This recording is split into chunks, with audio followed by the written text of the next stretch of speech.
ಸ್ಯಾಂಡಲ್ವುಡ್ನ different ನಿರ್ದೇಶಕ real star ನಟ ಉಪೇಂದ್ರ ನಟಿಸಿ ನಿರ್ದೇಶಿಸಿರುವ ಬಹುನಿರೀಕ್ಷಿತ ಪ್ಯಾನ್ ಇಂಡಿಯಾ ಸಿನಿಮಾ ಯುಐ. ಇದೀಗ ಯುಐ ಸಿನಿಮಾದ ಫಸ್ಟ್ ಲುಕ್ ಟೀಸರ್ ಬಿಡುಗಡೆಯಾಗಿದೆ.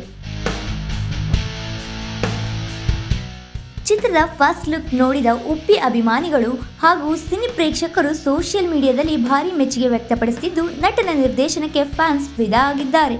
ಕೆಲವು ವರ್ಷಗಳ ಬಳಿಕ ಯುಐ ಸಿನಿಮಾದ ಮೂಲಕ ಇದೀಗ ಮತ್ತೊಮ್ಮೆ ನಿರ್ದೇಶನಕ್ಕೆ ಮರಳಿರುವ ನಟ ಉಪೇಂದ್ರ ಅವರ ಚಿತ್ರ ಸೆಟ್ಟೇರಿದ ಮೊದಲ ದಿನದಿಂದಲೂ ಅಭಿಮಾನಿಗಳಲ್ಲಿ ಭಾರಿ ನಿರೀಕ್ಷೆ ಹಾಗೂ ಕುತೂಹಲವನ್ನು ಮೂಡಿಸುವುದರ ಜೊತೆಗೆ ಎಂದಿನಂತೆ ತಾವೊಬ್ಬ ವಿಭಿನ್ನ ಡೈರೆಕ್ಟರ್ ಎಂಬುದನ್ನು ಮಗದೊಮ್ಮೆ ಸಾಬೀತುಪಡಿಸಿದ್ದಾರೆ.